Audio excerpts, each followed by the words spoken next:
Let's see. Audio good? Connection fine? Goody good. Welcome. My name is Ike. This is Switzerland.playit with TAGN, the Angry Game News.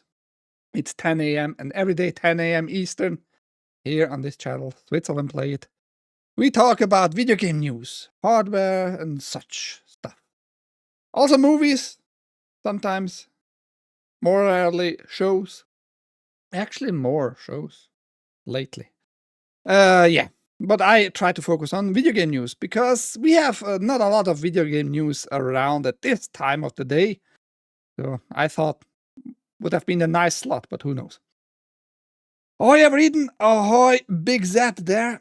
And yeah, seems like my video is more delayed than usual, but you can deal with it. I should have still a delay on my mic. I'm on my mouse. Work with me here. How is your week starting, guys? Everything all right, or are you pissed about anything else in life? Okay, let me put a delay on the microphone, so it's gonna be for you perfectly synced. We have a few news today. Good or bad news? You decide. We're gonna talk a little bit about Sucker Punch, not too much. Now we got a statement because roughly 2 weeks ago, somebody was laid off, was suspended of the crew. 10-year veteran from Sucker Punch, Drew, whatever her bitch name was. She was happy that Charlie Kirk was murdered, and Sucker Punch tried to cover the ass by just kicking at her immediately, pretty much. Now we know. On the same day, they kicked her, and she told us, "It's gonna happen again. I'm gonna stick to my on my grounds, on my stance, on my statement. I'm gonna double down and all that crap." And now we got a statement by Brian Flemingen from Sucker Punch, boss there. And yeah, it doesn't look good for them. They just pretend. Don't trust Sucker Punch. That's my word. Same as usual. Ahoy, Saint. Same as usual. No, it should be a good day. I mean, not for me. I started pretty badly with headache, fucking migraine. I think it's the pressure this time because it started raining yesterday heavily. So air pressure. It's my body is feeling it somehow. And we're gonna talk about the Video Game Awards with Jeff Keighley or Jeff or however his name is pronounced. Not particularly about him, but literally just about the game journalists trying to make it a case. We need 10 GOTY Game of the Year awards nominee instead of only 6. And we're gonna hear the reasons by the game journalist. And Jeff Keighley is just a bitch. He's an asshole overall. If you're into gaming a little bit, you have seen his face in the past 10 years. I'm pretty sure. Yeah, let's get started. We don't have a lot of news. I kept it a little bit lower. I hope I get through it in a timely manner. That was a weird one. I saw very late on Saturday. GTA history class is coming to this American college ahead of a GTA 6 release. Starting in January, students at the University of Tennessee in Knoxville can take an American history class focused on the Grand Theft Auto series. The course was reportedly planned to include GTA 6 before it was delayed to May 26, 2026. IGN spoke with history professor Thor Olsen about the class that officially called Grand Theft Auto America US history since 1980 through the GTA video games. The teacher discussed how popular video games can mold our real-world views, like Ghost of Tsushima with feudal Japan. With that in mind, the class is much more about American history than the games themselves, but GTA provides the framework that structures our exploration of the past. Olson said. I don't know if you should take GTA like a history, because it's literally not history, it's science fiction. It's fictionary work, literally. And Rockstar make very sure not to align it with real world stuff, to not get sued and shit, but yeah, who knows. My hope is that after the class, students will never look at these games or modern America the same again. Ahoy, Bimo. Olson is perhaps most excited to use San Andreas as the teaching tool for from the GTA series, as it sets in a fictional Los Angeles. It's probably obvious to many that this drama is an allusion to the LA riots of April and May 1982. One of the most significant turning points in contemporary US history, but also one that is widely misunderstood, the professor said. Explaining the origins and meaning of this violent convolution is a key goal of my class. Through GTA San Andreas. I mean, yes, there are probably like similarities, because games usually take stuff from the real world, and the closer it's to real world itself, like the more realistic it is, the more real world stuff it takes into the video games. But usually everything comes from reality, as we know. So I'm not sure if that's, if you can teach anybody through video games about real history. To me, that sounds more like you try to obscure history according to your understanding via video games. Very weird. Very weird. All of that said, actually playing the GTA games isn't required for the history course. Olson doesn't want to put a financial burden on students, and instead will showcase gameplay during class time. Yeah, I mean, if you would need to buy it, GTA San Andreas on the PS2, sure, it will make you pay something, but it's not that expensive. Come on. The professor also believes that the college course is the first of its kind, with only Wilfrid Laurier University in Canada offering a GTA-related class before, though not history-focused. Yeah, I didn't take a look into that. I should have, maybe, to combine those news, but it's, I mean, you can teach anything in universities, right? As long as a professor is there who has the material, who offers you a course, who offers you hours with that stuff. But it's, I have no words, really, why you would focus so much on GTA. This isn't Olson's first time utilizing that popular game franchise for his history class. In fact, the professor used the Red Dead Redemption series to tackle US history between 1899 and 1911 previously. Looking ahead, Rockstar believes, yeah, that's whatever. That doesn't matter for us.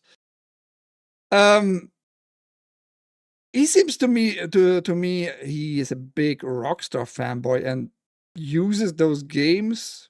Maybe it's just easier for him and for new generation to combine like what you are into culture stuff with video games, and trying to tell you history about history and all that. But then again, I don't think that's the right way to teach history. If history contains like stuff from video games while it was history, combine it to make a story out of that. Economy wise, for example, if a video game was that of a big of an impact, that the whole humanity as a whole changed like courses in economy, that might be more valuable. But like using the games to convey some history facts, I don't know if that really works that well. World War II games have history. They usually have, yes. But again, you're not gonna get like really facts if the game is just like about World War II or World War One. It's more about just having destruction on both sides. You can choose sides and all that, right? Using a game that is not historically accurate is not a good idea to use for history lessons. That's my saying. Oi, galactic gamers. Gaming Dan. I saw you posted a new avatar, a new rig, a more sophisticated one. Hope you're happy with that. Scientists have worked out why some people invert video game controls. So which side is correct?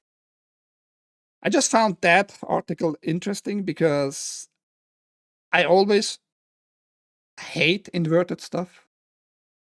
I like when I press my thumbstick to the left, it should move the camera to the left. That's just how my brain works. I get it when you are like in a cockpit in a flight simulator or in a jet fighting game, whatever. If you press it down, you actually or up, you're actually pressing it like forward, like down the whole cockpit and all that. I get that part, but other than that, I hate inverted stuff. The new movement is good, makes my model feel more alive.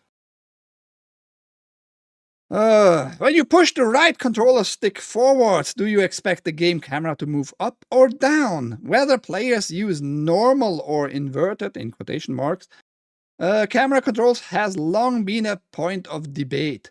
Now, though, it's part of a scientific study, as reported by The Guardian. Dr. Jennifer Corbett and Dr. Jaap Moneke at Brunel University, London, initiated a study during lockdown into the neuroscience of human-computer interactions using removed subjects speaking with players to research controller inversion. I'm always skeptical about those studies, by the way. I never think you're going to get like real data, especially because where does the funding come from and what is the goal really of this study? The duo have now published their findings in their paper Y-axis inversion, quotation mark, optimizing interaction between users, interfaces, and visual displays in 3D environments. And the results are all about how your brain perceives objects in 3D space. I don't even like camera controls being inverted at all, even in flight. I'm not actually flying something in real life. I don't need inverted controls. Yeah, I mean, some sayings here try to make it sound more reasonable. Use inverted to make you better in the games. Might be the case to train your brain, like having more neurons. Many people told us that playing a flight simulator using a certain type of console or first game or the first game they played were the reasons they preferred the invert or not, said Corbett. Many also said they switched preferences over time. We added a whole new section to the study based on all this feedback. They had to mentally rotate random shapes, take on the perspective of an avatar object in a picture, determine which way something was tilted in different tilted backgrounds, and overcome the typical Simon effect, where it's harder to respond when the target is on the opposite versus the same side of the screen as the response button. So they tried, like, I guess, pretty much everything just to see how the brain perceives objects, different objects, and all that. If you wanted to turn it left or right, and with what movement, the opposite or left, or the, so to say, or the right left, the correct left, not the right left. It turns out the most predictive out of all the factors we measured was how quickly gamers could mentally rotate things and overcome the Simon effect. The faster they were, the less likely they were to invert.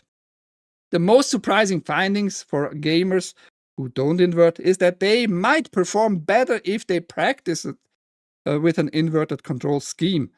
Maybe not, but given our findings, it's definitely worth a shot because it could dramatically improve competitive gameplay.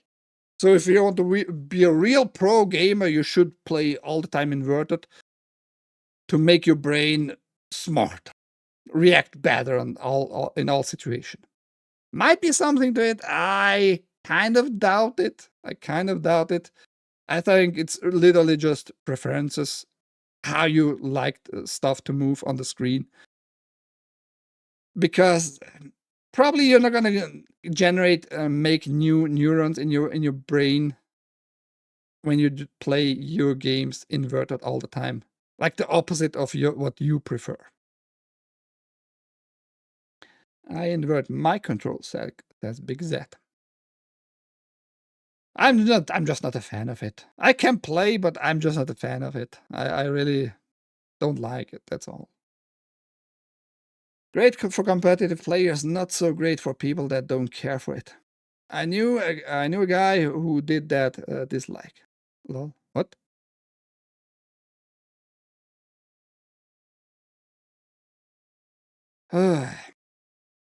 Now, that was a rumor, but it's pretty much confirmed at this point. Battlefield 6 contains a big list of licensed songs and a lot of Limp Bizkit. According to a new Battlefield 6 leak, as reported by the Battlefield Bulletin, the upcoming military shooter contains a surprisingly large list of licensed music. Battlefield Bulletin says the songs will be played on the radio when driving in-game vehicles. But EA has yet to confirm any of this. Here's the track list, which contains 3 different songs credited to Limp Bizkit. And why did you do it here with a B, by the way, and why here with a P? Take the P in your mouth. So we got like Awake, Godsmack, like all names from pretty big names, I would say, from the 90s. Like the second half of the 90s, big names there. And the first half of the O's of this century. Limp Bizkit, The Prodigy, Filter, Pantera, Red Hot Chili Peppers, a lot of licensed bullcrap. I mean, some of those songs I have no problem with. I like a few of those songs. The problem is, though, for streamers, they have to go to disable all those music tracks or the whole music in general. And maybe, hopefully, the game is smart. EA is smart enough to give you like an alternative selection there, like streaming friendly options. Other than that, man, what the fuck? You're gonna get if you stream on YouTube, you're gonna get like tons and tons of ID content matches there. I think I get used to it after a while, but it's not how I would play since ever. Eden, don't be jealous of the neurons. Nobody is jealous of the neurons. Looks like the game is probably post 9/11. Why that? What I'm missing here. Interestingly, one of the listed Limp Bizkit songs was uploaded to Limp Bizkit's official YouTube channel last week, and the artwork for the song includes the singer on a tank that has BF6 graffiti on it, and the song's credits list EA Music. So yeah, I think we can deduce that this list is probably accurate. Yeah, most likely if they post such a picture. Bodies, oh lol, yeah, and also the chills. Oh yeah, nice shot. It's great. I'm old. You feel old the whole time.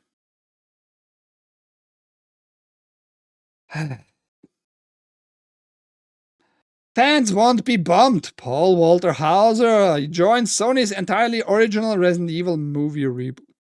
It's not really a super new news, but it was posted very often last week now, and I think we need to take it as news in general.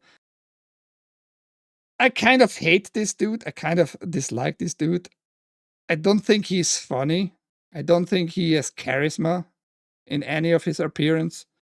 And the longer I saw him in Cobra Kai, for example, the more I disliked him. I just think he's not like a funny, charismatic, good actor either. He's an okay actor. He's not like really bad or anything like that, but he's just lame, in my opinion. But now he's in the Resident Evil movie by Zach Cregger, will be introduced here. Sony's upcoming Resident Evil movie reboot, which will be produced by PS Production, has started to make casting announcements. The industrious Paul Walter Hauser, who just starred. He was not a star in that movie. Nobody in that movie was really a star. In the Fantastic Four, First Steps, and Naked Gun, will join the previously announced Austin Abrams in the new take on Capcom's iconic survival horror franchise. It's unclear who the two actors will play, but we know the movie is scheduled to release on 18 September 2026, just a year from now. Weapons director Zach Cregger will helm the project using a script he co-writing with Shay Hatton. Unfortunately, we still don't have any plot details, but in an interview with Entertainment Weekly, he explains that his take on the long-running franchise will feature an entirely original story. Yeah, he made that very clear now. It's gonna be in this universe, gonna play in the same time frames like the first 3 games, but it's not gonna have any of the characters you know in this one. Might be a good movie, might be not. He has big success with Weapons, the horror movie Weapons, right? But again, I don't know about you guys, but I just can't stand this dude. I think he's very, very annoying. Very annoying. You know what is also annoying? If you're a Microsoft fan and you want final in Xbox X or S, you're gonna pay more starting October 3rd. And not just a little bit more, quite a lot more now. Microsoft reveals the first $800 Xbox with another round of price hike. Just 4 months after the last time it did it, Xbox is raising the prices of the Series XS consoles in the United States to a number I don't think any of us could have fathomed in 2019 when Microsoft announced the system at the Game Awards. Microsoft announced this on the Xbox support website, saying the price changes will go into effect on October 3rd and are due to changes in the macroeconomic environment. Yeah, my ass. I'm gonna say tell you what I think about those price hikes and tariffs. The new prices are as follows. Xbox Series S 512GB, $399.99, $400, up $20 from $380. Xbox Series S 1TB, $450, up $20 from $430. Xbox Series X Digital, $600, up $50 from $550. Xbox Series X $650, up $50 from $600. And then we have, I think this is a new one. I never saw like the 2 terabyte already with 2 terabyte, which will be launched, I guess, on the 3rd. Xbox Series X 2 terabyte Galaxy Black Special Edition, $800, up 70 from $730. Now I want to tell you what the numbers were prior to the last price hike. Why did I close this down? I don't know. Just as, let's take the smallest one, like the Xbox Series S 512GB version. Now on the 3rd of October will be $400.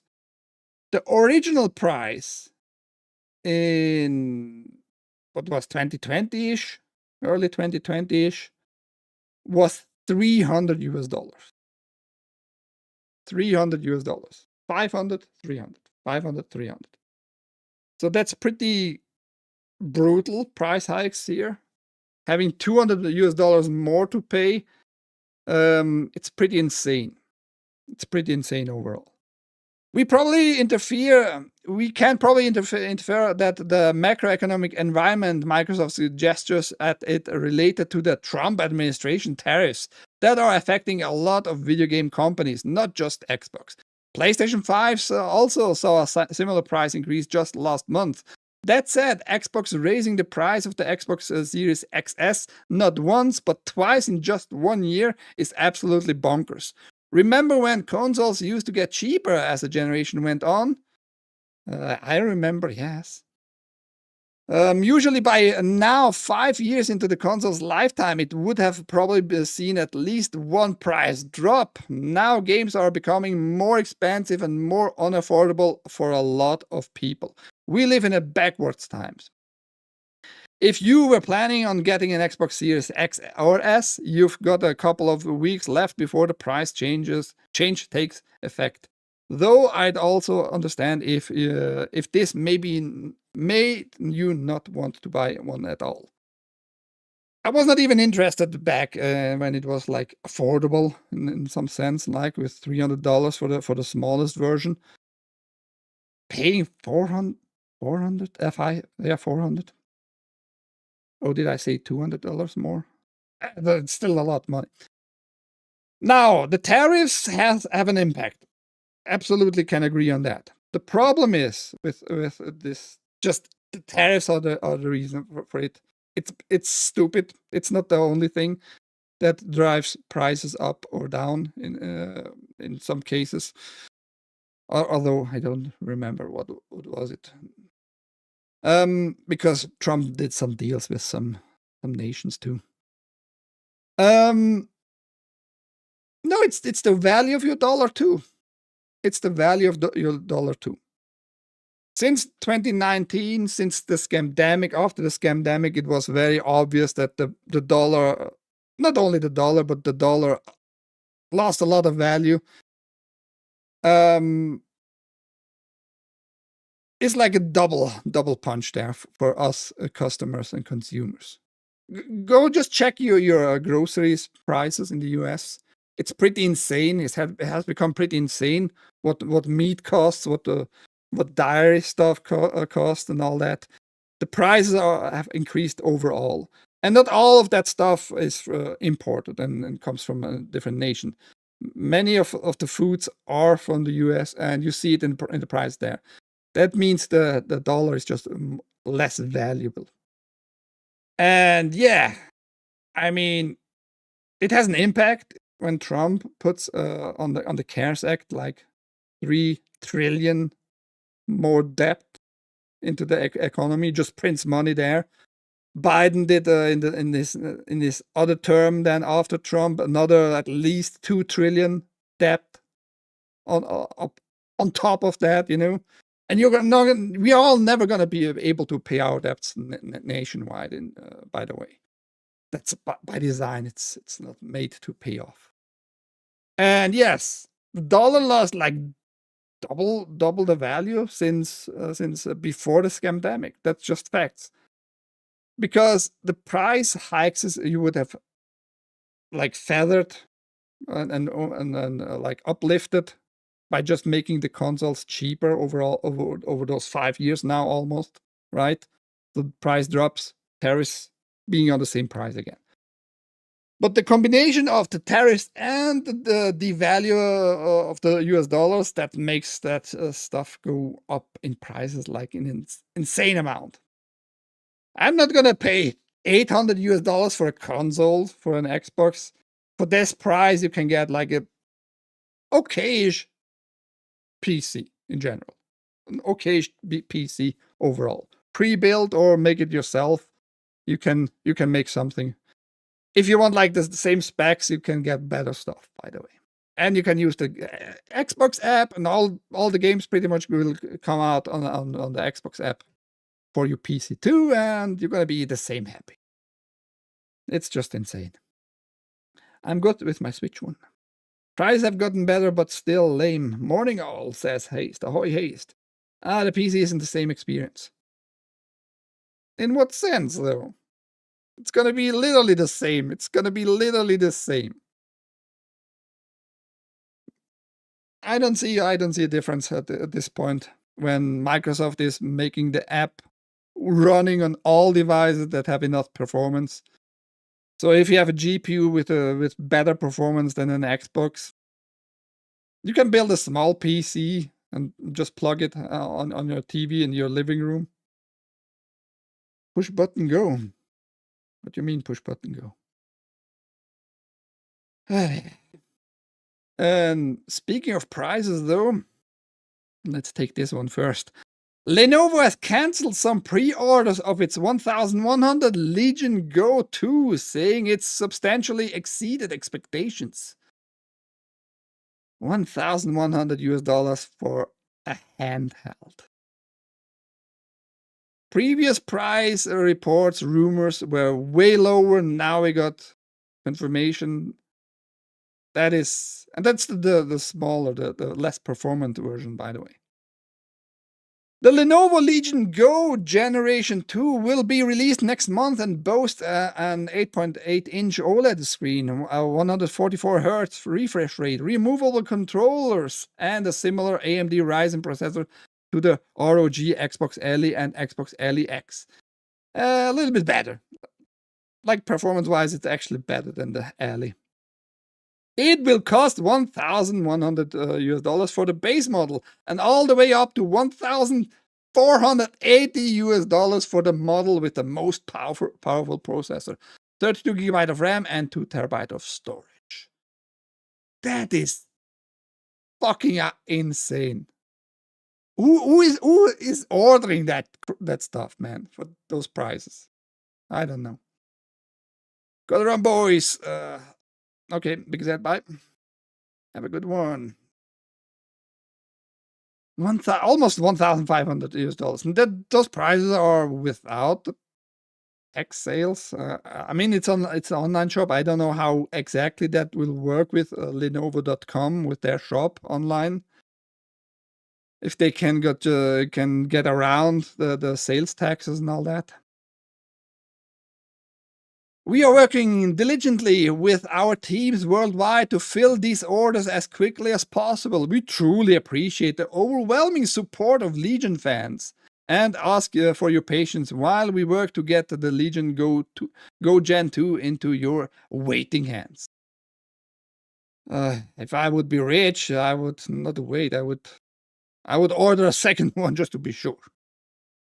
We wanted to share an update after connecting with our Lenovo retail colleagues around the world, it wrote. The good news is that more units are already on their way to major retailers globally, so you can expect to see availability in retail outlets and websites improving in the coming weeks. That said, we will need to cancel some pre-orders placed directly on Lenovo.com. We don't believe in holding on to customers' payments for products we can't ship in a timely manner. Oh, how generous of you! You're not taking my money and not giving me shit. Very nice of you. As soon as our online inventory is replenished, Lenovo.com will show updated availability and ordering will reopen. We know this is frustrating, and we're truly sorry for the inconvenience it caused, especially for our most passionate fans. The Legion Go Gen 2 was built with you in mind. With our money in mind, it seems. And this experience has been an important lesson for us. We'll use this to improve and ensure a better process moving forward. Again, I'm trying to focus on the price here, and they built not enough units. I assume they were like, not many people are wanting that. Could also be the case. Let's not make too many of those units and waste our production chips and all that. All right. $1,500 almost for the better performing one. Now, seeing those prices, I am wondering, because we still have no prices for the ROG Xbox Ellie versions, really. No confirmed prices, nothing. I wonder if Asus and Microsoft, because there's some kind of joint venture there going on, joint venture. I wonder if they're gonna push the prices up now that they know how much this handheld will cost. And consumers and customers will not win. So much is sure.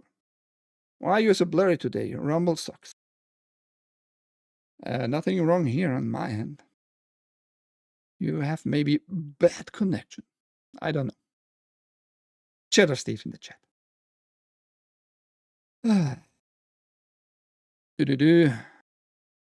Oh yeah, let's talk about Ninja. Anybody remember Ninja? Has anybody watched Ninja in the past? The streamer Ninja? Me not.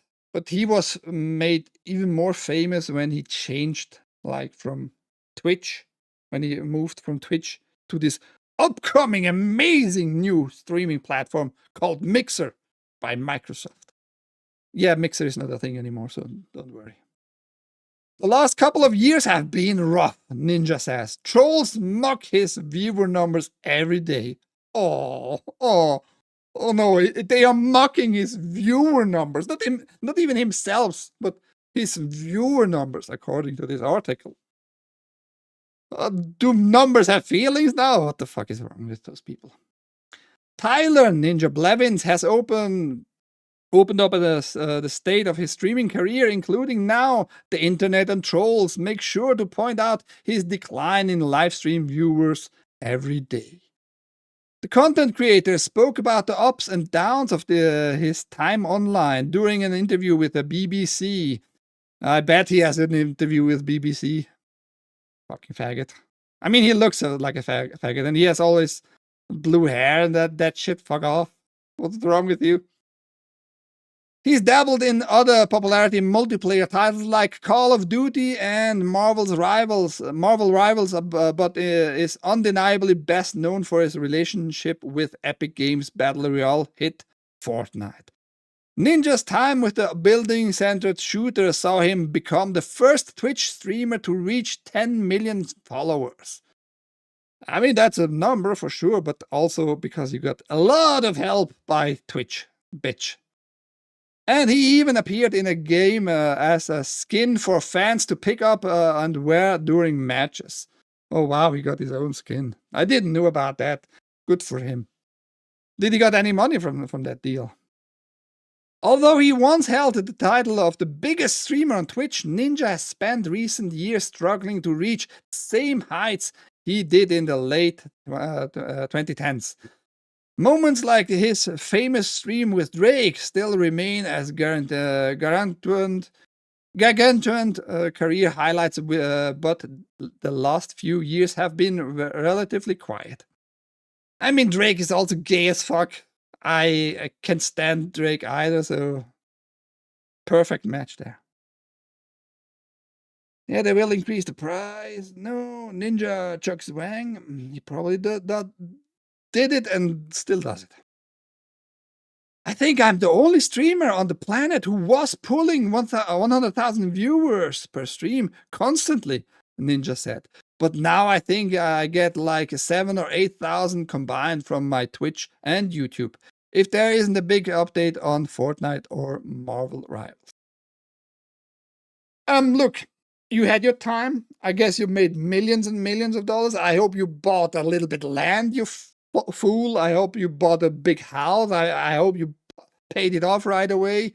And whatever income you have now, even with only 7,000 or 8,000 when they don't have an update coming for Fortnite, if only 10% of those people give you like $5 a month, and in addition to that, like gifted subs and the Twitch currency, whatever that was, I don't even remember, crystals, whatever, you're gonna make money. What are you on about here? He said about the trolls. It's a drop in numbers that is hard to ignore, with the streamer putting at least some of the blame on Fortnite's diminishing popularity in recent months. Oh yeah, I'm less viewed because of Fortnite is less popular. Sure, that must be the reason. He's keeping his streaming schedule chugging along with 19.2 million Twitch followers and 23.7 million YouTube subscribers despite the viewership decline. Of course, that isn't stopping naysayers from finding their way into his chat. Oh, those poor big streamers having naysayers. I know some streamers here on Rumble who can't take any critics. So that's something that the internet and trolls remind me of every day, Ninja added. The moderators are constantly banning and blocking. It's literally every day that I'm getting berated online. He added, it's tough, man. The last couple of years have been rough.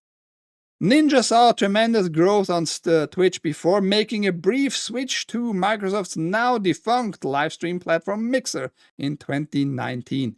He then made his return to Twitch in 2020, while also establishing himself on YouTube that same year. I hope he just sticks to Twitch. I hope he just sticks to YouTube. We literally don't need more of Fortnite facts on Rumble. I mean, I get it. You have fun with this game, but whatever. We have enough of those people. Just my opinion. My humble, retarded opinion.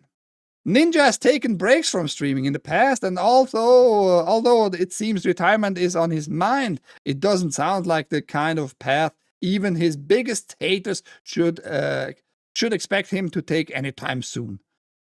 I still love it and have a community that is strong and stays with me, he added. I'm a gamer and an entertainer at heart. It's in my blood. And you're gay too, but that's also in your blood, so who cares? Boo.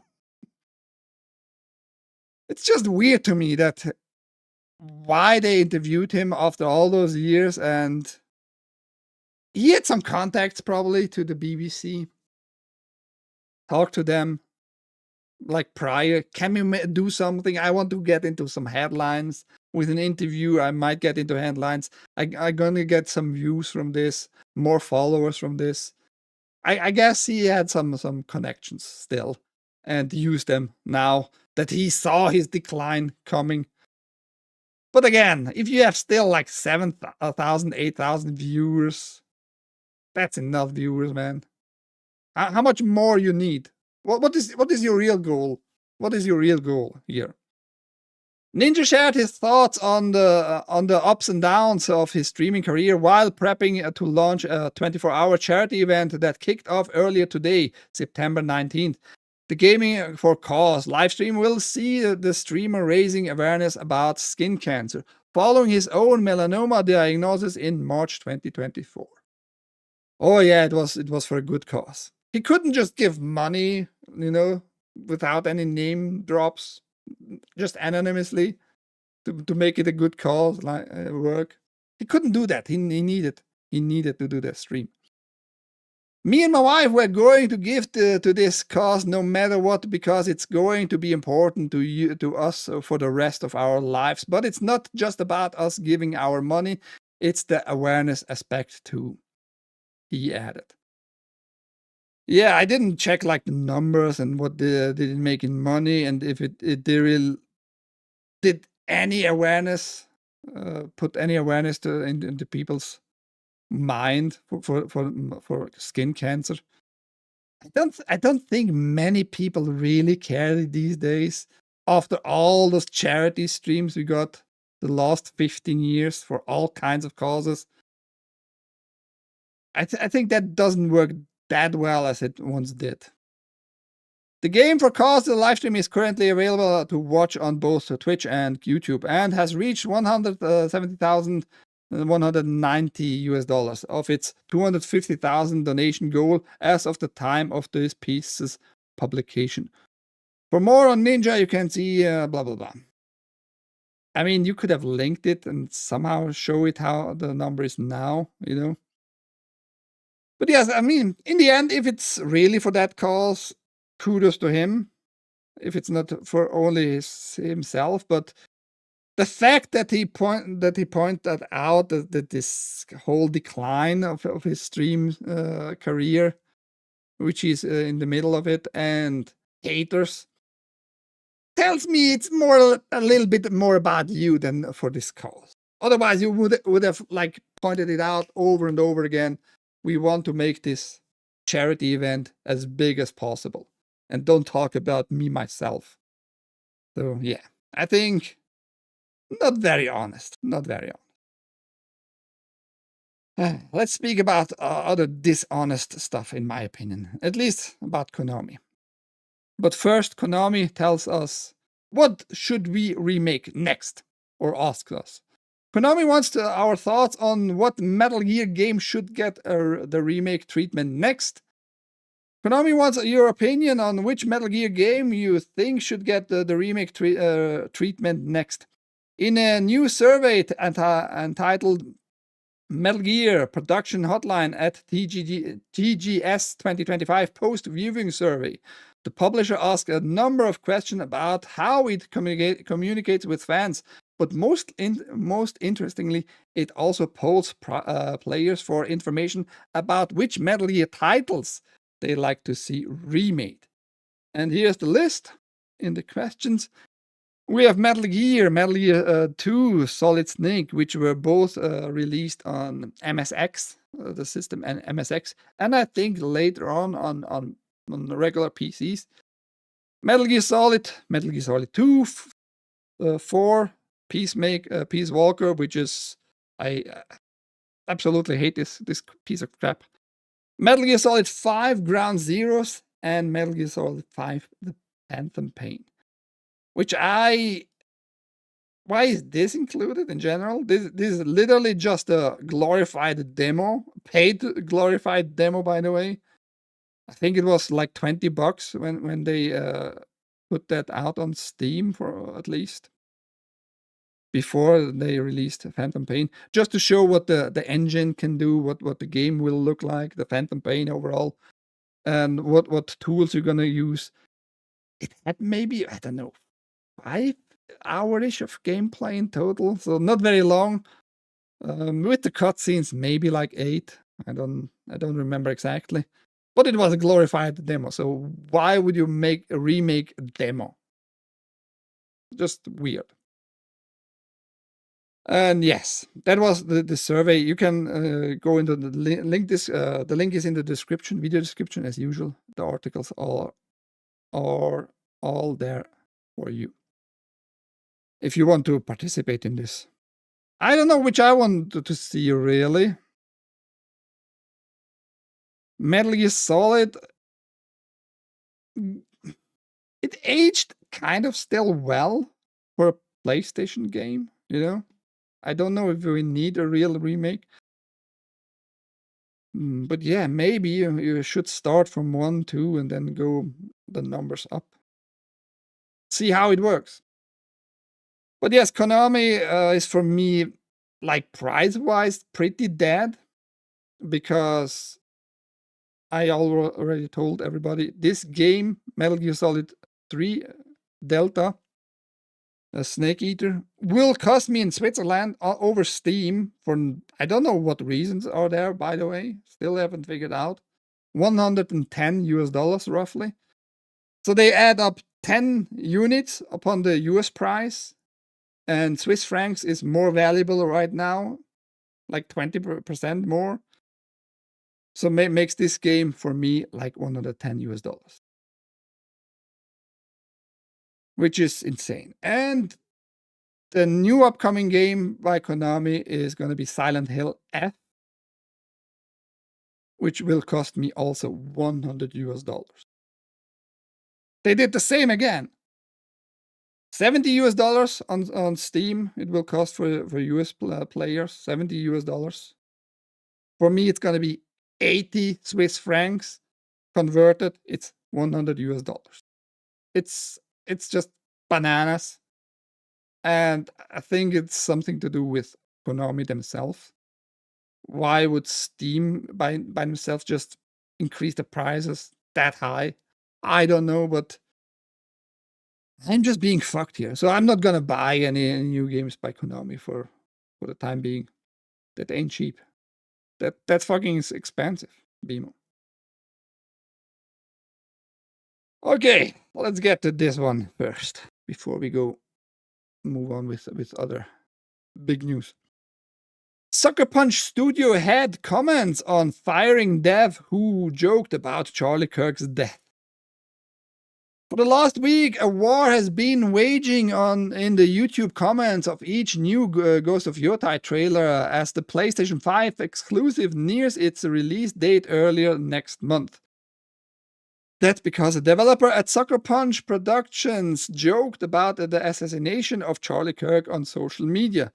Sony confirmed it had parted ways with the employee following a right-wing pressure campaign, but declined to issue any further statement. Now, studio head and co-founder Brian Fleming has commented on the firing directly in a new interview. Yes, Sony has still not said anything, but we got now news by Fleming. I want to talk a little bit about the pressuring and by right wingers, and that happened. And I don't like that piece. It's cancellation. It doesn't matter what politics you have. As soon as you go and tag like employers or the major company, the head company, with certain screenshots, that's what you are trying to do, canceling. It's the exact same thing the leftards did for many, many years, over and over again. It's the same thing when they talk to the employer directly in some way, shape, or form by tagging them on X, by pressuring them. Hey, is that your employee? Why do you have still this employee still in your company? What's wrong with you? You shouldn't have those employees in your company. Over and over. And that happened a lot on X with it's cancellation. It's the same. Don't pretend it's something like has to do with consequence culture. This came up. Those words were used also by the leftards, by the way, in the past. It's the same thing. When you do the same thing, it's the same thing. Just want to point that out. Oi, beers. Yeah, I be working today. A lot of shit to get done. That's good. Ahoy, Naughty. And ahoy, John Thunder. Everyone, happy Monday and a great start to your week. Sends John Thunder to everybody. John Thunder is trying to be super nice. Good on him. He's not very nice to zombies, by the way. Go check out his zombie streams. So it's the same. If you do canceling, it's canceling. It's very simple. I don't know why you need to making excuses. And not everybody did it, like in the bigger streamers or bigger content creators and all that. But if Grumps, this guy who is very popular on X, if Grumps does the same cancellation stuff, it's cancel culture in preparation, at least. It's the same. So don't pretend it's something else. Sucker Punch All artist Drew Harrison, a nearly 10-year veteran of studio, posted, "I hope the shooter's name is Mario so that Luigi knows his bro has got his back," which was a stupid, disgusting comment. Absolutely, you're a retard, and I'm not gonna cry because you got cancelled. I'm not gonna cry either, you know? It's not like I'm happy for our community or anything either, you know? It's just stupid overall, what you did. On the day the assassination took place, less than 24 hours later, she confirmed she had been fired. Drew Harrison is no longer an employee of Sucker Punch Production, a spokesperson for Sony told Kotaku at that time. The facts are accurate, Fleming told Steven Tortillo's Game File when asked about the situation. Drew is no longer an employee here. I think we are aligned as a studio that celebrating or making light of someone's murder is a deal breaker for us, and we condemn that. Kind of in no uncertain terms. That's sort of our studio, and that's kind of where we are.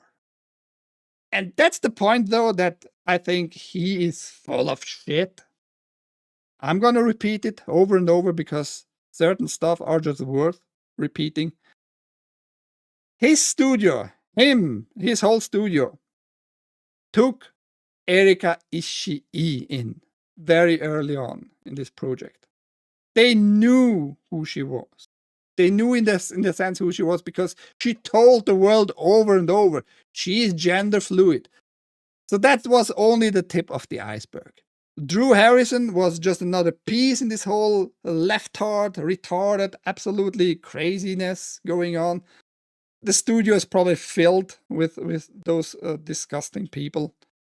And you're just pretending that your studio is better. No. Otherwise, you would not have gotten Erika Ishii as the face of the main protagonist of your next upcoming big hit. We're gonna see if that's gonna be a big hit. Zombies always trying to hug without consent. They do. Lol, ray tracing. The game has no ray tracing, according to John Thunder. Gonna be later in the game. Ghost of Hawkeye, we got sucker punched by this studio. I seen both arguments. Cancel this context is fired and humiliated. Previously, it was blacklisted. Can't get a job, starved to death. I don't wish anything bad upon her. I don't care for her though either. You know, you had it coming. You had it probably pretty much coming anyway with such disgusting like on the mark vile comments. Like, did you know Charlie Kirk really like better than anybody else out there? Because we have also on the right wing seen like many people who pretend to know Charlie Kirk that bad, that good, that well, and are just almost in a kind of hysterical mentality, crying and all that because I mean it's not nice. It's not nice to see somebody get murdered. And come on, get it real. But again, this bitch had it coming probably, and now she is gone.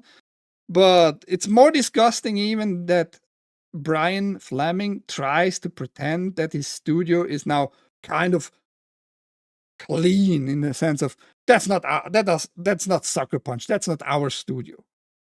No, it is your studio, obviously. Again, why the fuck would you get Erika Ishii as the main protagonist, as the face, as the voice of your upcoming hit game? Supposedly, I hope not. Actually, why would you hire that bitch? When you know she's gender fluid, and she recently, by the way, those pictures also made the rounds. She's a proud fascist, anti-fascist, and her wife too. Those are mentally ill people, not the okay kind of mentally ill people. The mentally ill people who demand shit all the fucking time. And who's going to make you mentally ill by having to listen to them. So it's just the tip of the iceberg once more. Despite Harrison's swift firing, angry internet users urged on by cloud-chasing culture warriors like Mark Grum's-Kern have been demanding Sony take action against any staff members who may have liked or reposted Harrison's comment, while also targeting other companies and their employees over a potential anti-Kirk sentiment.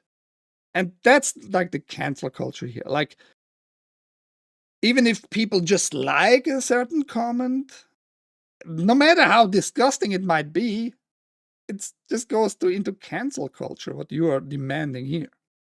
Be very clear, guys. The pendulum keeps on swinging harder and harder. I'm not going to get better if you don't realize what's happening on X. It is an excuse to get rid of certain people. It's a cheap excuse. It's a lame excuse because nothing is going to change. The game is not going to be changed now anymore at all, or the whole studio. Heck no, you know. Technically, it would be probably possible make a different face. The voice, though, like they already recorded all kinds of lines. The dislikes on the trailer of Ghost of Yotei are over 9,000. Everyone is pissed about this. Lol, the blue hair that dies seeps into the brain. That's also the case.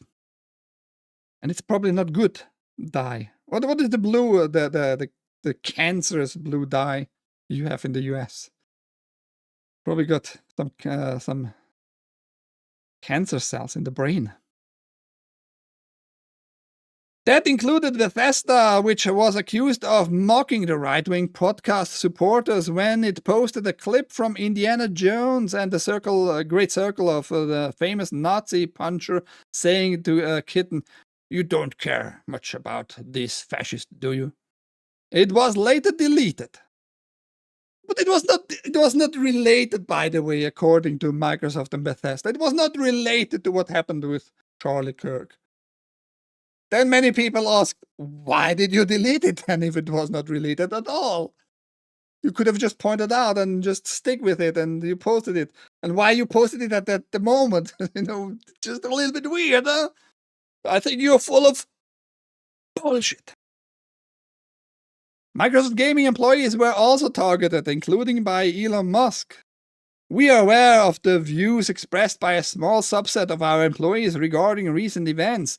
The company announced in a response on September 12th, "We take matters like this very seriously, and we are currently reviewing each individual situation. Comments celebrating violence against anyone are unacceptable and do not align with our values." A spokesperson for the company declined to comment when asked if anyone had been fired from Microsoft following these investigations. And yes, I mean, that's true. It's always a minority. The question is, how many more of those people with the same mindset do you have in your company who insert their mindset, their political views into games? That's where I come in. I don't want to see your political stance, real world political stance, in fictional work. I just don't want to see that. That's bullshit. That's nonsense. That doesn't help the game in any way. What's the point?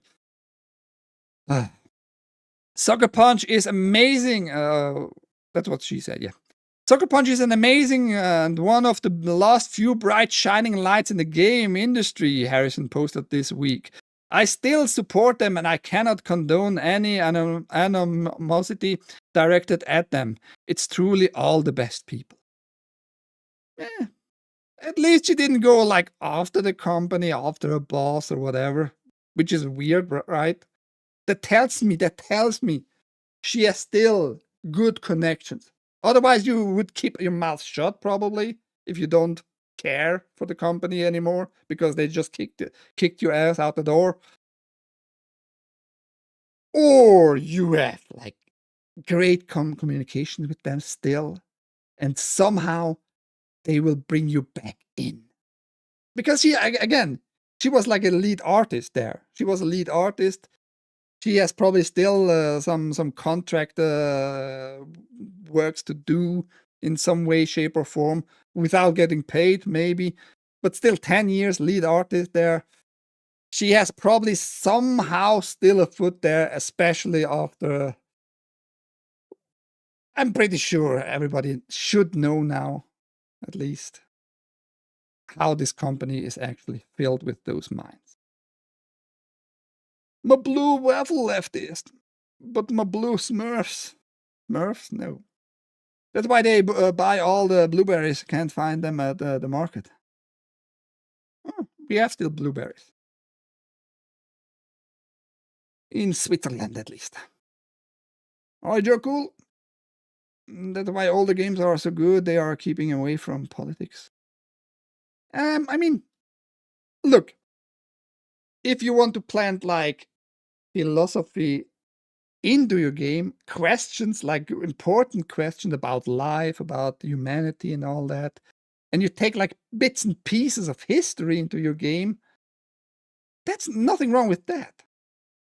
But the game, I mean, the whole franchise Indiana Jones is against like Nazis all the fucking time, right? Because it plays a lot in that time frame, right?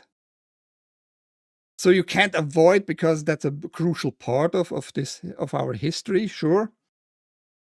But then taking like this snippet about fascism, you also don't like fascism, posting that clip on your corporation X account, after the murder of Charlie Kirk.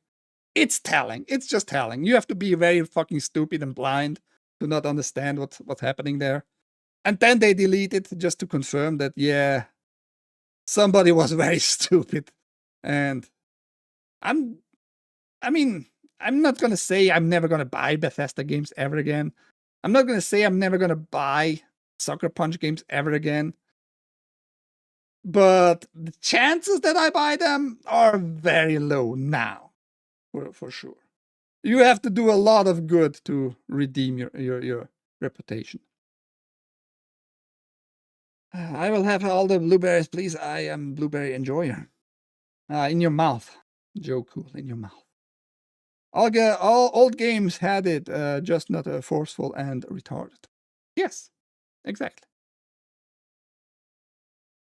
Let's not talk about that yet. Let's talk about John Thunder and his most beloved game right now. Dying Light, The Beast is the latest game to be censored in Japan. I was surprised that Japan has actually such a thing going on there. As noted by GameSpark, the game's official Japanese website points out that the Japanese version differs from that released in other countries. In order to achieve a Z rating, Zero's highest rating, which makes it illegal for anyone under 18 to buy it. Like, it's illegal if you are 18, below 18 to buy such games. Not illegal to sell, but illegal to fucking buy. I mean, I get it, but still weird to phrase it there. The Japanese version of Dying Light, The Beast, has received a 0Z rating after making the following changes from the overseas version. These changes have resulted in an overall tone down on violent scenes, while still allowing Japanese players to enjoy seamless co-op play with friends playing the overseas version. Changes included the removal of visible internal organs in zombie models and map objects, changes to the character models of several female zombies, the removal of facial and torso dismemberment models, and the removal of all nudity. How dare they, all the nudity? Not one nipple. Do you see nipples, John Thunder, of zombies? I have no idea. I haven't played the games yet, so I would hope there are at least nipples. Otherwise, why all nudity? Unusual in this instance, the changes also apply to the Steam version of the game in Japan, even though PC games don't usually have to pass through Zero. This is the latest example of games that have been censored in Japan, often due to dismemberment. Earlier this year, it was confirmed that the Japanese release of Assassin's Creed I Can Breathe Edition had been censored, with Ubisoft removing the ability to dismember the heads and limbs of enemies and changing the way severed body parts were depicted. Oh, was that game so brutal? But also had no nipples, I guess. It's better than the second game, that's for sure. I'm shocked that Japan is banning nudity with all the smutty anime coming out of there. Yep, you have gore and violence, but you can't see the zombie boobas. Can't confirm the boobas, do not see, but Cat Dog said he saw the nipples in game. I can download it. It's not like I have not my chances to get the game. I'm just actually today I finished the game, Darksiders Genesis. Overall a good game, but man, they fucked it up. They fucked it up with like movement. And when you get stuck on the ground all the time on any map while you're dashing, that's insane. But yes, it's weird. Japan, I didn't know they had that. I never heard of it. But it's super weird. They had like this sensor going on there. Especially, I mean, maybe you can get everything uncensored if you buy it as an adult through certain channels. You might not be able to promote certain things, I assume. Just same way like in Germany. Germany has an index, and if your stuff may be a movie, a show, and a book or a game on this index list, you can't promote the game at all. Not even by name. Just say like the game name and the price.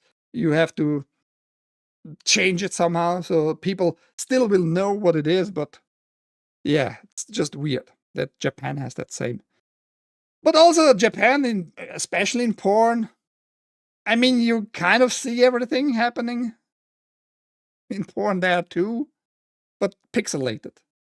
Not the assholes though, not the assholes. Only the pussies and the dicks, but not the assholes. It's weird. Just a little insight here in Japanese gaming culture, I guess. Interesting, isn't it? Okie dokie. Speaking of Japan, Demon Slayer Infinity Castle beats Fantastic Four and closes in on Superman after becoming the highest grossing anime movie of all time. Yeah, good. Success. Heads exploding cool, zombie nipples bad. Pretty much. Bimo, pretty much. Free the titties, I agree. The Japs love butt sex. Cheddar Steve seems to know something. I don't know. I mean, you also know about butt sex on Western culture, don't you? Cheddar. And happy Monday, preparing for my ray tracing benchmark on YouTube, Callisto Protocol with FSR4. Imperial has this one horrible looking creature that has two old lady tits exposed. Terrifying. That's not terrifying. That sounds just a little bit icky, like old titties. No. Hope Darksiders Genesis was a good game. I want to play it in the future. Man, I'm telling you, like the map design is great, the music is great, the characters are great. But in Genesis and Darksiders Genesis, everything breaks apart. The whole game is like, if you're going to rate the game, you would rate it normally probably with a 7 out of 10. But because you get stuck with a very crucial game mechanics, dashing, avoiding damage on your character, if you're going to get stuck on everything on the ground, and you're making a 7 out of 10 games into a 5 out of 10 games. Just by that alone. It's crazy. Otherwise, I enjoyed the game, but it's frustrating, really. Because you can't change it. It's frustrating. A German streamer played the game before the official launch, and there were zombie boobas nudity. AI uncensored Japanese sport. Remaking the pussies. What a good use of AI, Haste. What a good use of AI. Great deal there. Stellar Blade get a new... No, that's the thing. Actually, I should have maybe talked about it too. So they talked about Stellar Blade and the makers of Stellar Blade and Dead Space, which they had something going on there. Dead Space was also censored by this zero list there, the entity. But Stellar Blade not. They had the same criteria though. You could have severed creatures and saw bone structure and all that. But in Dead Space, it's bad.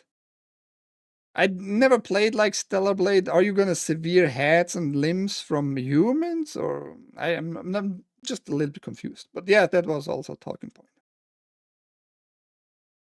Stellar Blade still has the Nuvo, can't sail the high seas to get to the game.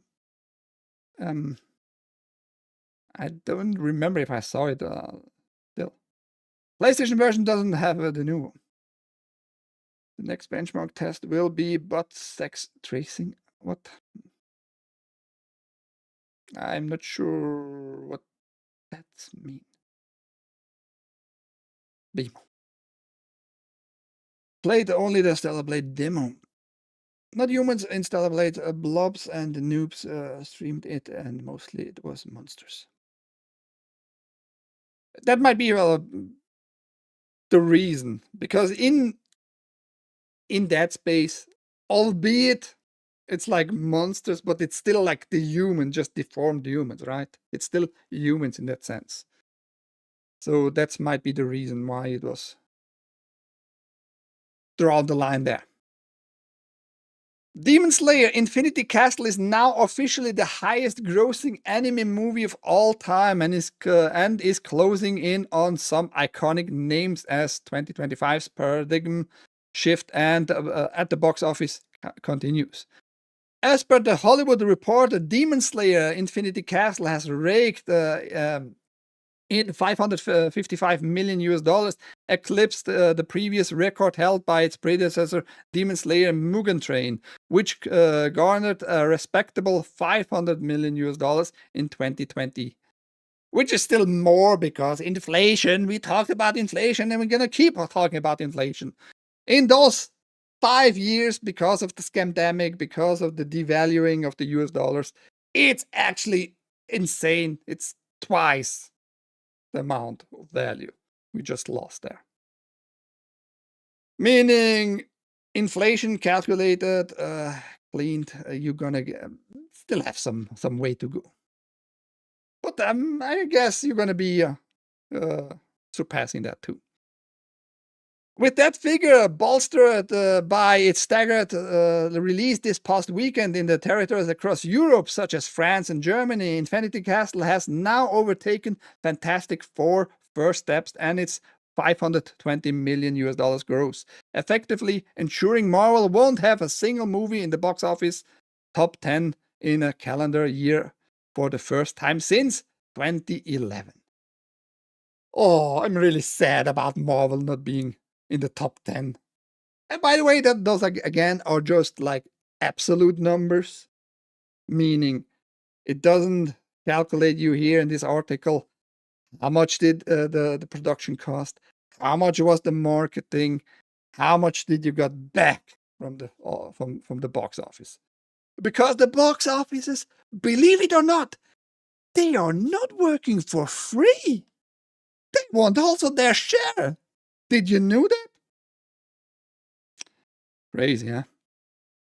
Go see Demon Slayer Infinity Castle in the theater, because the theater is the only place you're going to be able to see this film in 2025. Crunchyroll's Executive Vice President of Global Commerce, Michael Berger,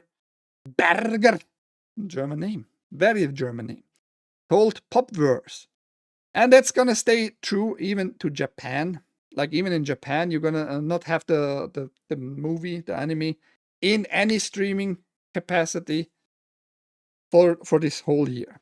Earlier next year, it will be released on streaming in Japan too. So it's pretty crazy. But I think they do it right. I think they're doing it right. Just keep it as long as possible in theater. Make hype about it, because it's a good anime overall. I haven't seen it yet. I could have downloaded screeners, but those quality, bad quality stuff, I'm not into at all. And yeah, you keep it longer in theaters. Not like other movies, like Superman 2025. What was the run? 3, 4 weeks, maybe 5 weeks, and then you took it off from theaters right away, and now blaming like the rest of the world. It's crazy. But that was like the case back in the days. I would say 15 years ago, it started to happen like faster and faster on streaming platforms to be released. But that was like normal, having just 6 months of theaters, not like in the same nations, not in the same countries, but having at least months and months in theaters to generate money there, and then put it out on some media. But yeah, Blu-ray changed a lot, and then streaming came, and just everything went to shit. Japanese women don't usually shave their pubes.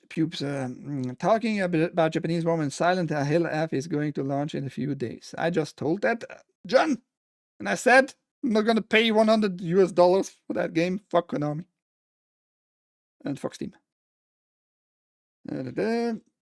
Business need to make money. Yeah, no, we should be in communistic times living. Would be way better for everybody.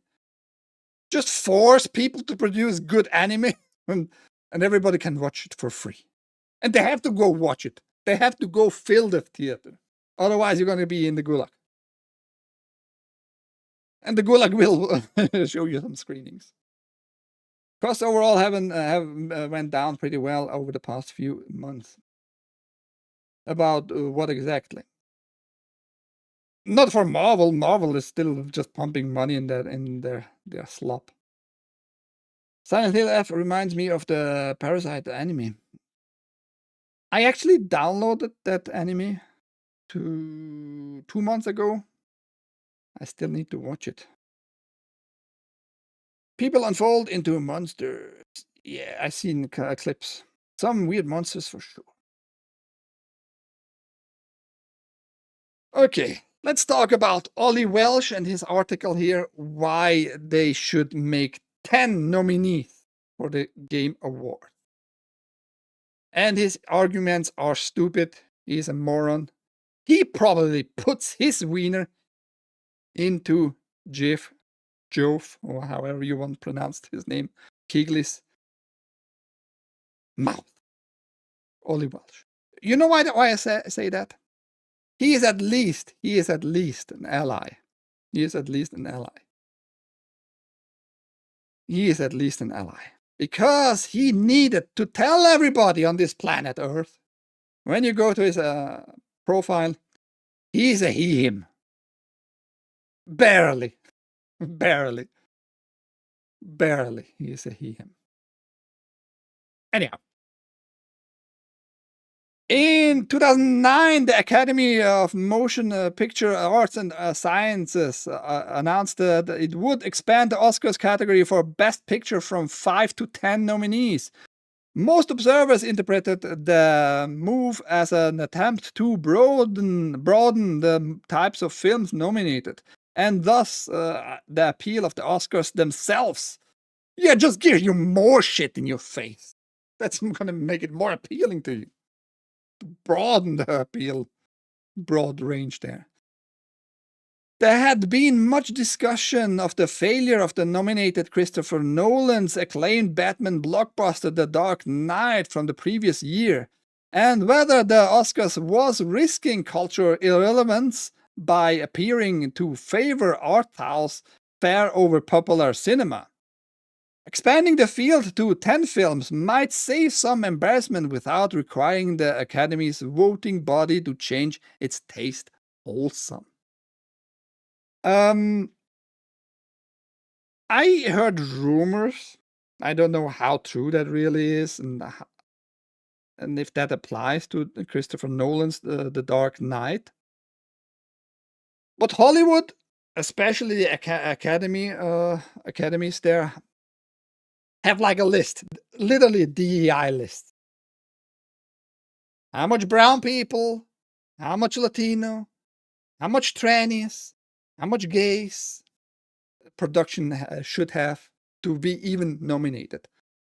And as far as I remember, Christopher Nolan's The Dark Knight didn't care too much about that stuff. He just wanted to make like a good action and cinematic movie overall, right? And he had success with it, a lot of success with it.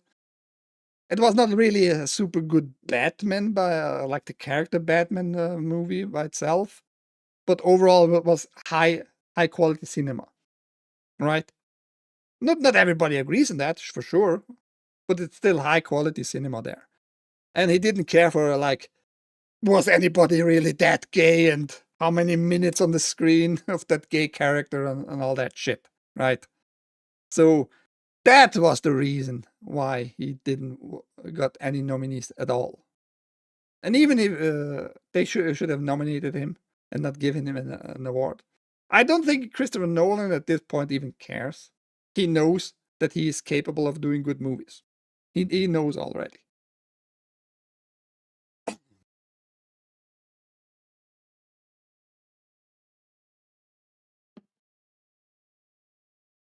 Parasite turns into a climate change and morality show, though. Lame. What, the anime? I don't know. I should just start talking about the real Game Awards just to piss them off. I need that, yeah. Chill out, Nutty. Calm your nuts. Parasites came because of global warming, boohoo, bitches. You're talking in the anime, okay. I mean, it's okay if you talk about that. It's fictional story.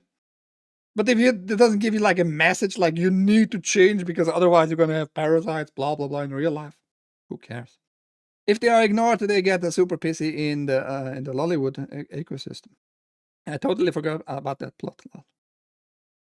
Now you know again. It worked up to a point. In the years since, we've seen Best Picture nominations for the likes of Avatar, Black Panther, Top Gun Maverick, Barbie, and Wicked. All box office champions and huge popular favorites. And that's happened despite an increasingly large and diverse, diverse my ass, Academy voting body leaning even harder away from the Hollywood mainstream and towards art house and international titles like Parasite and Anora. I think Anora was this super high tranny gay faggot cocksucking bullshit. I just need to see. Don't remember the names of stuff as usual. If you know me, you know me. If I see the pictures, like posters and all that shit. Yes. I think that was pretty gay. It was not this one that I thought of, but I think this was also pretty overall gay, Anora. It was about the prostitution and glorifying prostitution, like, yeah, it's just sex worker, blah, blah, blah, and she finds her love, I guess, and whatever, whatnot.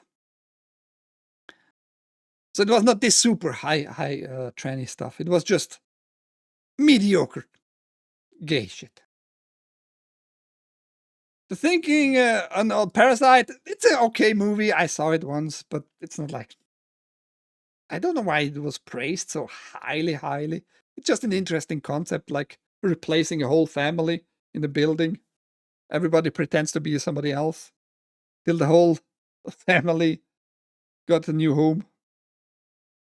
The thinking goes that more films nominated means a higher chance people will feel their taste reflected and will make the award seem more relevant and inclusive. And that's where you lose once more. Yes, it is nice if you can see yourself somehow like, oh, interesting. That depicts one of my one characteristic of my character, like one attribute of my character. It's interesting if you see stuff like that in movies. Like, but usually movies and shows are escapism. You're not feeling like a hero. You can't fly around. You can't fight monsters. You are not a martial artist expert. You are not a spy who can speak 10 languages fluently. That's escapism. You want to hear good stories. Still, those are all usually human stories. Like 95% of the times, it's only human stories always. But still, you want to escape reality. You want to see something amazing. You want to see something that touches you without having any real connection to the characters. That's what makes a movie good, you know?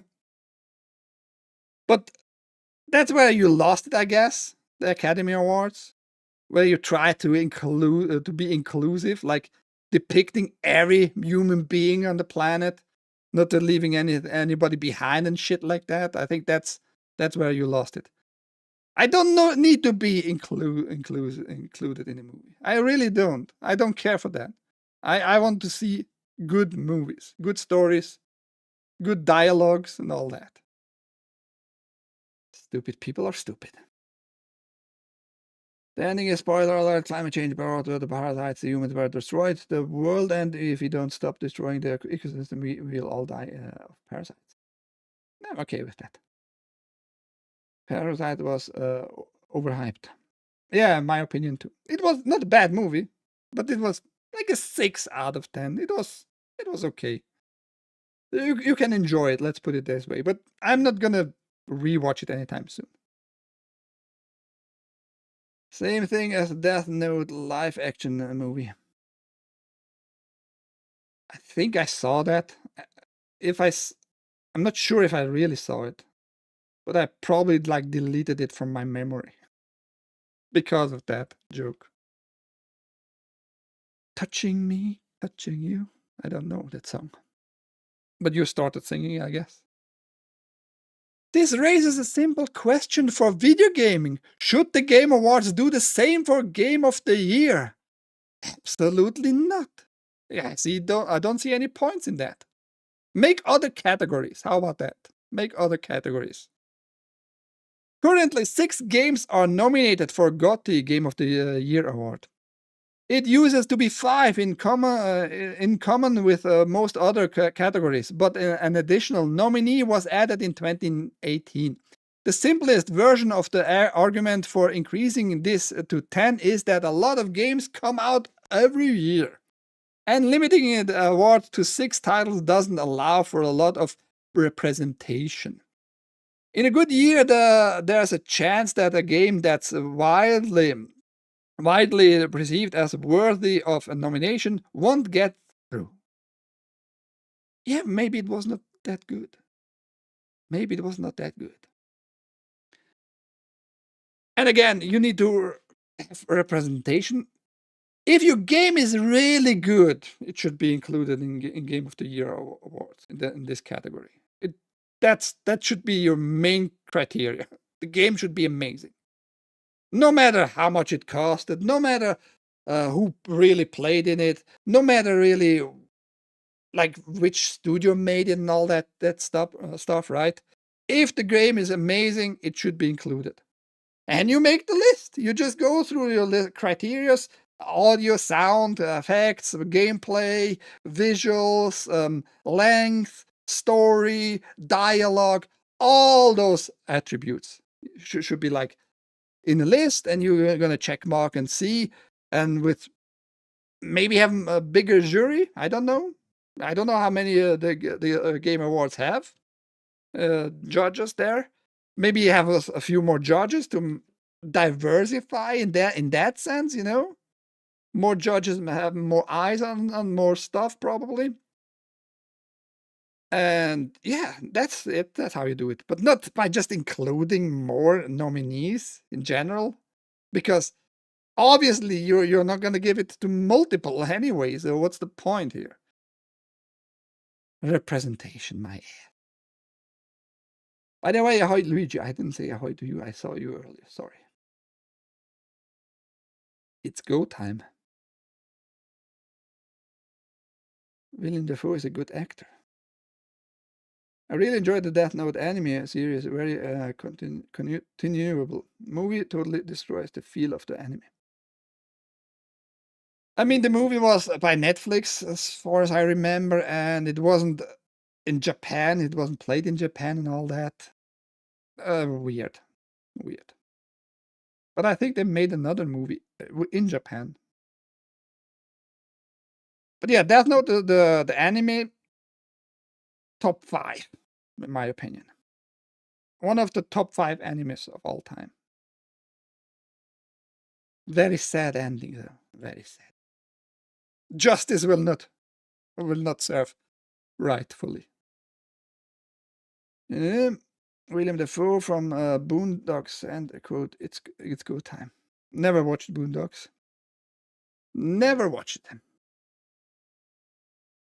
This happened in 2023 when Bethesda game studio Starfield was edged out of an exceptionally strong GOTY field, which included Baldur's Gate 3, The Legend of Zelda, Tears of Kingdom, and Alan Wake 2, which you can get right now, by the way, just side information on humblebundle.com. Alan Wake 2, and all Max Payne, the Remedy versions of Max Payne, for $27.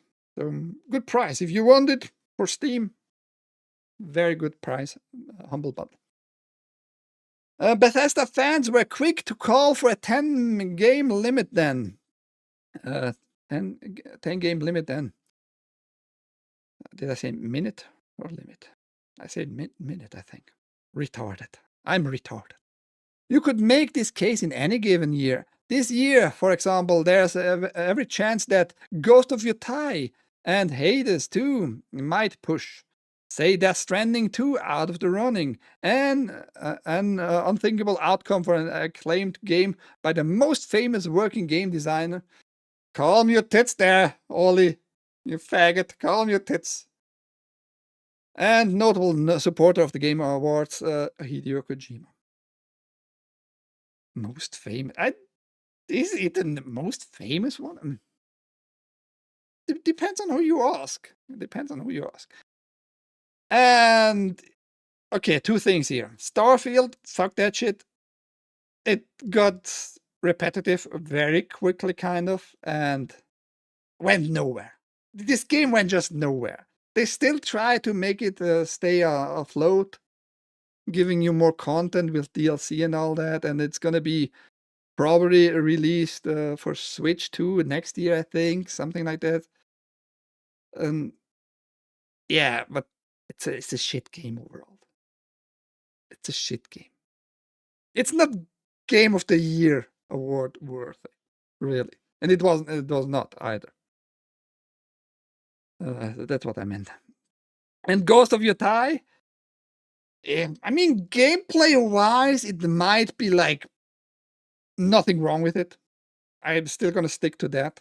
Ghost of Yotei, gameplay-wise, it's probably gonna be pretty good because they build upon like the Ghost of Tsushima, just a little bit better graphics, a little bit better movements, new weapons, new functions, and all that. So you can't do a lot of wrong, if you know what I mean, gameplay-wise. But because you were stupid and you hired Erika Ishii and all what happened 2 weeks ago with Drew Harrison, we just talked a few minutes about that today. Yeah, I mean, that should, again, you shouldn't take too much into consideration what studio made it. But I really, really hope, just because I don't like Sucker Punch anymore, I hope they don't get any nomination for Ghost of Yotei. They should feel it. They just should feel it like people are pissed. Not cancel it, but don't just boycott it. Don't buy their stuff. That's not the same, right? Boycott work better overall, I think. Oh yeah, it's my junk. Late to the game. Very late to the game. How is your week starting? I would say this, I have been enjoying the early release of Jump Ship or Jump Space or whatever they renamed it. I'll skip your time. You should. You should. Just to make them feel. They should. That's the only way companies will ever learn, with money. Not by just trying to cancel out single people of the team of the company. That will never work, really. They only know and feel when you're not gonna give your money to them. That's the only way to do it. I firmly believe that. The major differences between the Game Awards and the Oscars, however, is that the argument about how it reflects popular taste is inverted. The Game Awards jury tends to favor big productions with huge fan audiences, like previous winners The Witcher 3, God of War, and Elden Ring. Last year's Astrobot is the only GOTY winner to sell less than 10 million copies in the awards history. Again, that should not be the case, like how much you really sell. If you want like visibility, if you want a representation of a good game, you should just check out if it's a good game. How much the production size was, how much money it cost. That's not the criteria, in my opinion, not at all.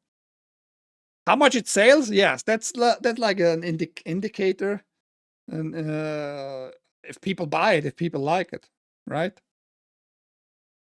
Smaller artier games from indie studios can struggle to get nominated despite often very high levels of critical acclaim.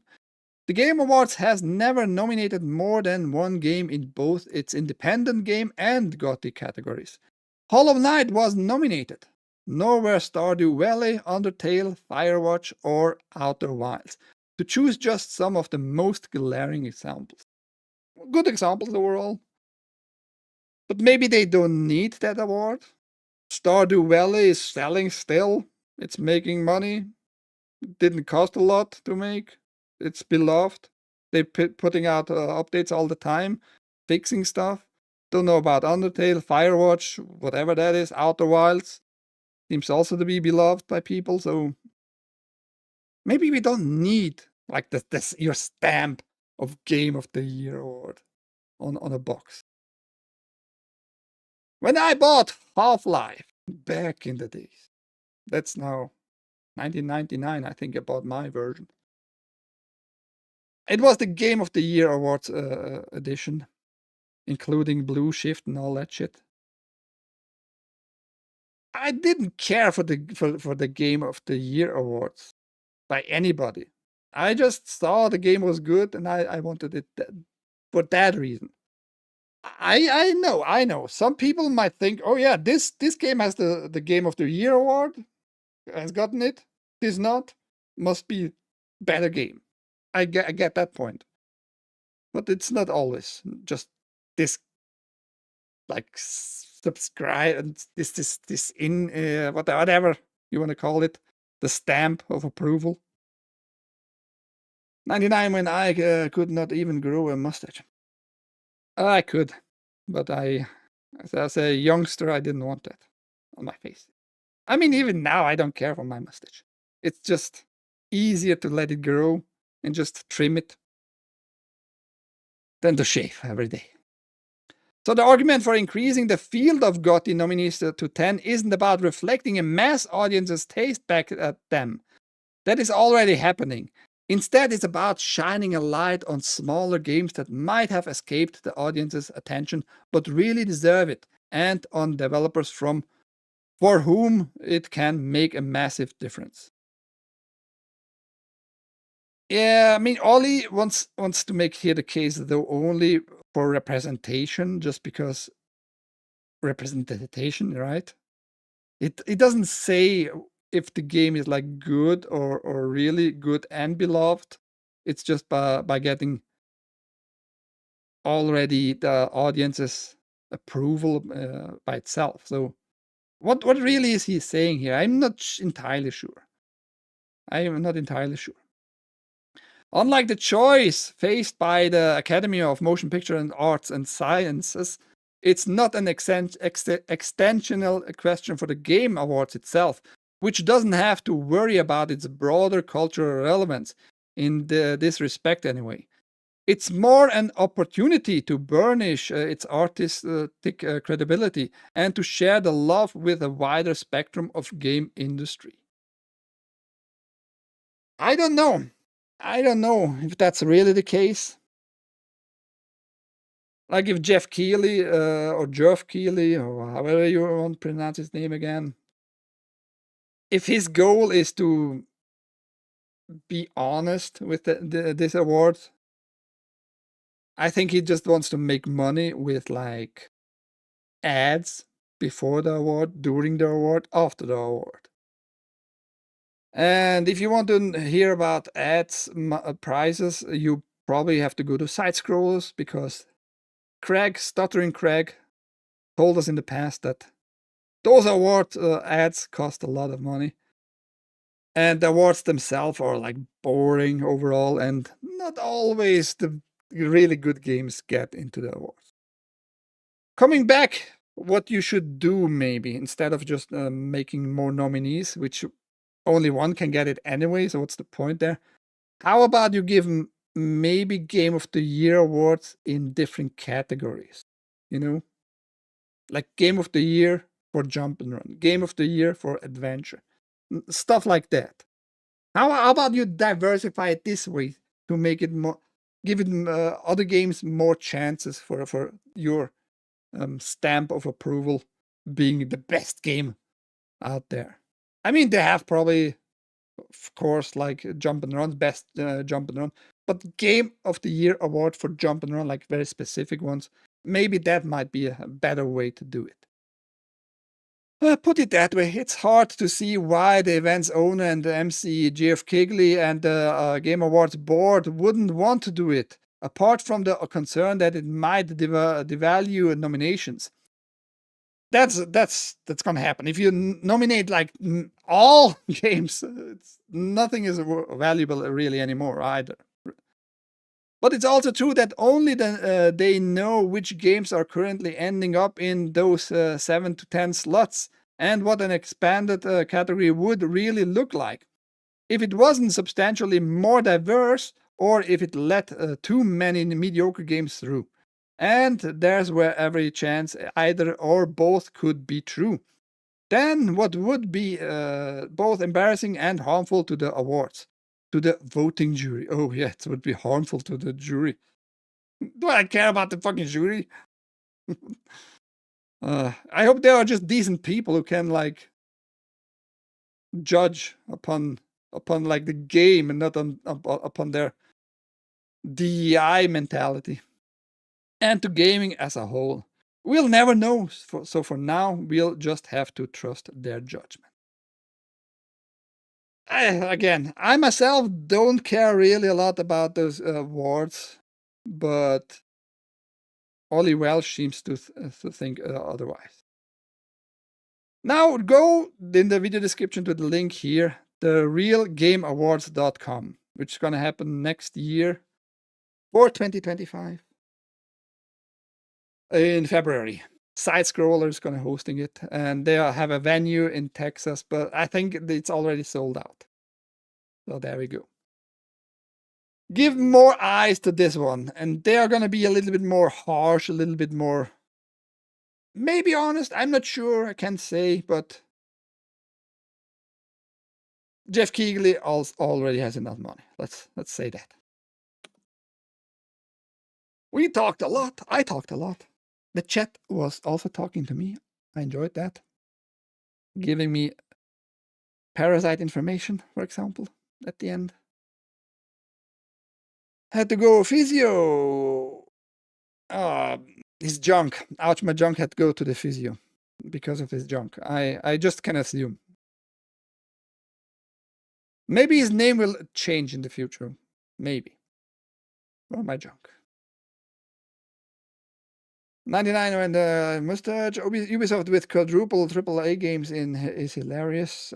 Skull and Bones, not hilarious for them, no. They lost millions and millions and millions of US dollars. I hope I picked interesting news for you guys. A little bit more. I'm giving you the real diverse stuff here, not like others. Because for the other topics, you're gonna see like Geeks and Gamer talking about it, of course. Side Scroller gonna talk about it for the big topics, and that's fine. But I think we need to keep an eye on certain other stuff too. That's why I try to do my news here every day, 10 a.m. here on Switzerland.playit. My name is Ike. That was TAGN, the Angry Game News, giving you the latest in gaming, movies, and shows. I feel less dumb, says Bimo. Hey, I guess goal achieved there. If I can make people smarter, that's great. What's happening? He encountered the blue-haired Wokai woman, and now he has a blue ball. Ouch my junk? Yeah, who knows? I don't know what Ouch my junk does in his free time. He sneaks into the woods despite being ordered not to go incognito into the woods, otherwise he's gonna get fined to out of reality. But yeah. Have a great rest of your day, everybody, wherever you might be. If it's day, night, morning, afternoon, enjoy the rest of the day. You're gonna see me tomorrow again here. Bye-bye.